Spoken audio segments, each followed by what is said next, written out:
Secretary Yellen, it's a real treat to have you back on Sky News. Thanks so much for the time. Thanks so much for the invitation. So I was looking back at your recent comments, and you were in Beijing in April, and during that trip you said that US-China relations were at the best place they'd been for over a year. It appears that was relatively short-lived, and you ratcheted sanctions up on China again last week. Do you fear that China's now going to retaliate? Well, it's possible that they will take some steps in response to the tariffs that we've put in place. But going to the larger point about our relationship spans many topics. It involves frank discussion and ongoing communications, both about things we agree about and places where we can work together to accomplish positive things for ourselves and the global economy, and also having frank discussions about areas where we disagree. So when I say our relationship is in a better place, I do think that our communications have deepened. We've had frank and candid discussions, and we have established working groups on the economy and financial issues and markets that have really deepened our relationship. And we're working together on things like debt and climate issues and issues relating to financial stability that are important. But we do believe, and let me say at the outset, I've emphasized that while we have issues with respect to economic matters, we have a broad and deep trade and investment relationship that we think is valuable, is positive for the United States, is positive for China, and we very much want to preserve. So we do think that the playing field should be level, and I've been frank that there are areas where we feel we're over-dependent on China for critical supplies, and it is our intention to develop a more resilient supply chain. Is your message here in Europe that European allies need to match the US in being tougher on China? I think we share common concerns, and they relate to the fact that China's economy is now very focused on huge investment in manufacturing, and particular advanced manufacturing, semiconductors, clean energy. And the consequence of that is they've developed massive overcapacity in clean energy industries. Their capacity to produce solar panels is twice total global demand. And the same is true for critical minerals, electric vehicles, electric vehicle batteries. And we feel in the United States we've passed the most important historic legislation to address climate change. We intend to have a clean energy industry in the United States, not one that dominates global production, but one that satisfies a meaningful portion of our own demand and also generates good jobs for Americans. And we don't wish to have that threatened by massive overcapacity in China that leads to dumping. And we're not the only country that feels that way. Chancellor Scholz has expressed similar sentiments. President von der Leyen. Sentiment, but perhaps not the same actions. You quadrupled sanctions on EVs last week. We did quadruple tariffs. Does Europe need to do something similar? I think Europe shares similar concerns. There are dumping investigations taking place in Europe with respect to electric vehicles. And I think we should not allow our burgeoning industries to be completely put out of business by Chinese industrial policy and overcapacity. And while we don't need to act identically, we each have our own different laws and concerns. I think uniting together to express a common view if we do share that, and I think we do, to China, I think is helpful. And it isn't just advanced economies. Countries like India and Mexico, South Africa, have also addressed similar concerns. I want to touch on Russia and the Ukraine war. Clearly, Congress finally passed a big funding bill for Ukraine a few weeks ago. Focus now turns to your meeting in Italy with the G7 finance ministers and the frozen Russian assets. Yes. We know those assets are not going to be seized altogether and gifted to Ukraine. There's talk, though, that a loan could be given to bring forward future profits, to give more money to Ukraine now, to the tune of $40–50 billion. Is that something you support? Yes, I think that's a possibility. I believe it's important for the G7 to work together to show a united front and to show that we can generate meaningful resources to support Ukraine over the next several years. And while America stands behind Ukraine, and I expect Congress, if necessary, will pass future packages, Ukraine has substantial needs, and being able to marshal significant resources to help Ukraine is important, and that's one way to do it. I understand that today the European Union took the final step in approving a plan by which windfall profits that are being earned on Russian assets in Euroclear, that they will be dedicated for Ukraine's use.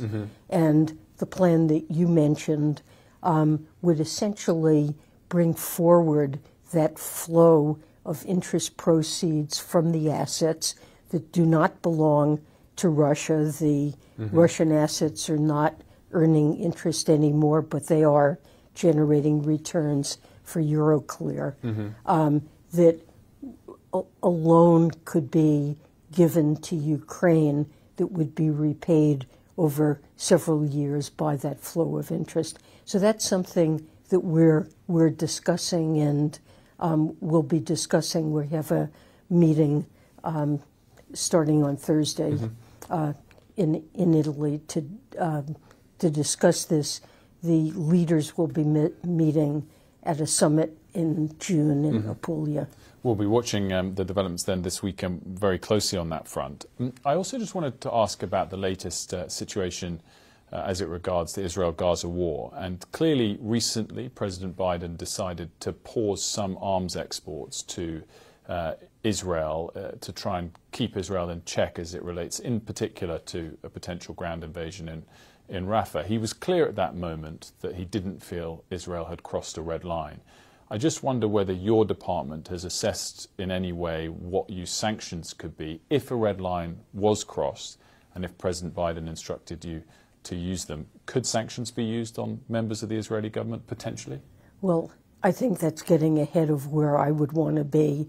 Our focus has been on Hamas and trying to stop the flow of funds for terrorism in Hamas, stopping the flow, working with our partners in stopping the flow of resources to Iran, making it more difficult or impossible for Iran to fund Hamas, the Houthis, Hezbollah, and other terrorist organizations. We've also taken action in our sanctions against Israeli settlers who are guilty of violence in the West Bank. But I really wouldn't want to, that this has been our focus, and I wouldn't want to go further than that. So your department hasn't considered how sanctions could be imposed on senior members of Israel's government if necessary? That is not something that I would want to discuss that we're looking at. We're not looking at that. Okay. To touch on the situation in the US, your economy, to many in Europe, is the envy of the developed world in terms of the headline GDP performance. And yet, on most polls that we've seen, most reports that we've seen, it's not necessarily scoring as many points as you might expect when it comes to leading up to the US election. What are voters in the US missing? Well, you know, the pandemic was a difficult experience. Consumers, households have been through a lot in the United States because of that. And what they do see is that the level of prices of things they bought just a couple of years ago is noticeably higher than it was back then. Now, it's also true that wages have gone up, and wages have gone up on average for Americans a little bit more than prices have. But I think it's still noticeable that the cost of living when it comes to rent or groceries or gas, things that people buy every day, and they're concerned about that. And President Biden has made his top priority trying to address the costs that households face and bringing it down in meaningful ways, whether it's capping the cost of insulin that people rely on, health insurance, or energy prices. I would say that when Americans are asked about their own financial position, the majority of Americans say that they're doing well and they're satisfied. Oddly, when asked about the economy as a whole, they're less positive. But they do tend to rate their own financial conditions as favorable. You know, I think it's our job as policymakers to talk to Americans about where things are, what's been accomplished. We have the strongest job market in the United States we've seen in 50 years. As you said, growth has been exceptionally strong. Job creation has been enormous. And inflation is down by more than 2/3. And I believe it will stabilize in the next year or so. One thing that's obviously fueled the growth has been a bigger deficit. Jerome Powell told 60 Minutes 10 days ago that the US federal government's on an unsustainable fiscal path. The debt's growing faster than the economy. I just wonder, I mean, you don't comment on his policy. Should he be trying to tell you what to do? I think it's fine. I think all policymakers, whether at the Fed or in the government, really have to be committed to our country being on a fiscally sustainable course. So is he right? I am. President Biden is. He's right in the sense that we do need to address deficits. The debt-to-GDP ratio in the United States has gone up, but even with recent increases in interest rates are considerably lower than they were in past decades, and the interest burden of the debt at this point remains manageable. But we need further deficit reduction to stay on a fiscally sustainable course. The President's 2025 budget proposes $3 trillion of deficit reduction over the next decade. And he's committed to keeping us on a fiscally sustainable course, which I agree with. Well, we've talked about the election in the US. Of course, we've got an election pending in the United Kingdom as well. I know you know Jeremy Hunt and Rachel Reeves a bit.